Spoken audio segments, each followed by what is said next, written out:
Сәлеметсіздер ме 5-ші сынып оқушылары? Қазақ тілі сабағына қош келдіңіздер. Бүгінгі сабағымыздың тақырыбы уа еркіндік. Сенсің менің ең ғажайып өлеңім. Тема сегодняшнего урока посвящена независимости нашей республики. Уа свобода, ты моя особая песня, невероятная песня. Открываем страницу 40, 40-шы бетті ашамыз. Жаңа сөздермен танысайық. Шер, мұң, печаль и горе. Өзек, сердцевина. Бодан, покоренный. Бұғаулану, быть закованным в кандалы. Өгей, чужой. Алшаң басу, важно ступать. Еңсе, верхняя перекладина дверной рамы. Құрсау, кандалы.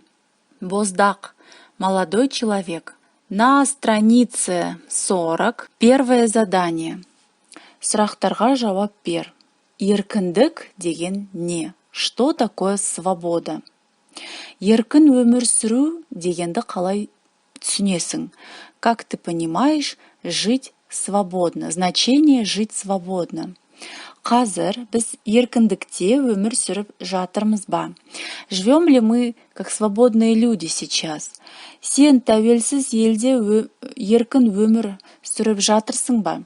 Живешь ли ты свободно в независимом Казахстане?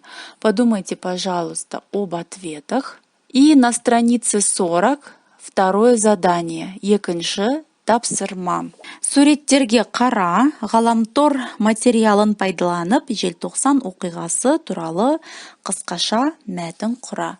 Рассматриваем картинки и поищите, пожалуйста, в интернете о событиях 1986 года, которые произошли в Алмате.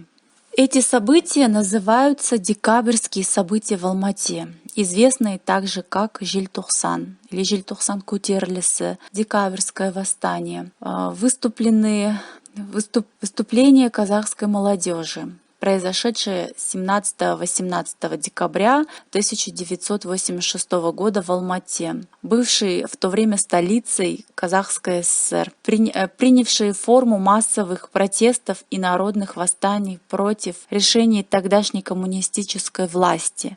По официальной версии волнения начались из-за решения генерального секретаря ЦК КПСС Горбачева о снятии с должности первого секретаря Компартии Казахстана Дінмухамеда Конаева и замене его на ранее никогда не работавшего в Казахстане Геннадия Колбина, первого секретаря Ульяновского обкома партии.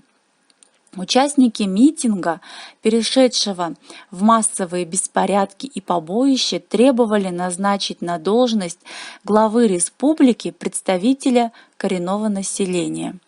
Позже волнения казахской молодежи прошли и в других городах и регионах Казахстана.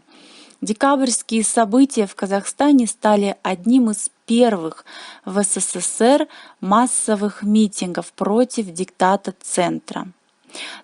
Позже аналогичные события произошли и в других национальных республиках Советского Союза. Открываем четвертое задание, 4-ші тапсырма. Мәтінді тыңда, өлеңді мәнерлеп оқы, түсінгеніңді айт. Сейчас вы прослушаете стихотворение Калхамана Сарина, про которого мы проходили на прошлом уроке, которое называется «Тәуелсіздік», независимость.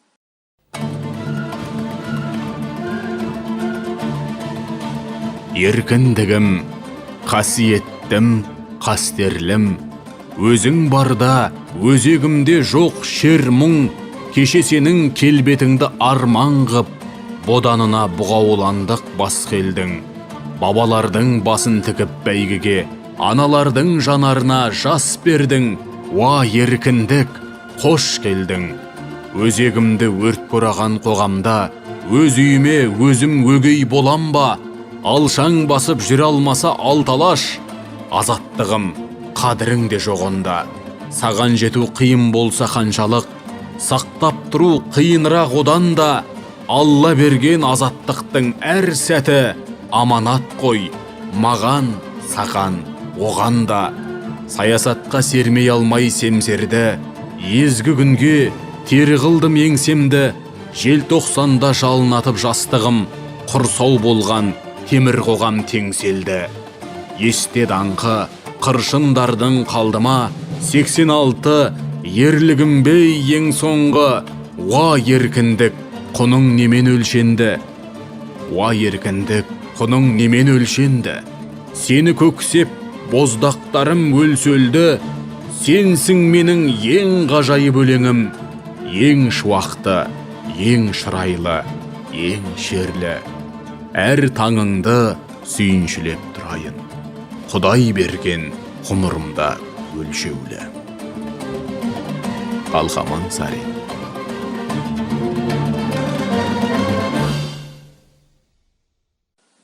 Независимость – это главная ценность народа и страны. Она позволяет самостоятельно определять социально-экономический путь развития страны, ее внутреннюю и внешнюю политику, иметь свои символы, особые атрибуты государственности, которые выражают ее индивидуальность. Независимость – это право страны занимать достойное место в ряду других государств. Теперь открываем 42-ю страницу, 5-е задание. 42-ші бет, 5-ші тапсырманы ашамыз. Қате жазылған сөздерді тап, себебін түсіндір. Қою әріппен берілген сөздерді пайдаланып сөйлем құрам. Найдите неправильно написанные слова, в которых допущены ошибки. Объясните, почему так произошло. И с выделенными словами, жирным шрифтом, составьте предложение. Желтоқсан оқиғасына тәуелсіздік және еркіндікті деген сөздермен сөйлем құрап жазамыз. Составляем предложение с выделенными словами. Желтоқсан оқиғасына тәуелсіздік и еркіндікті. Осымен сабағымыз аяқталды. Рахмет оқушылар. Үй жұмыстарын WhatsApp-қа жіберуді ұмытпаймыз. Сау болыңыздар.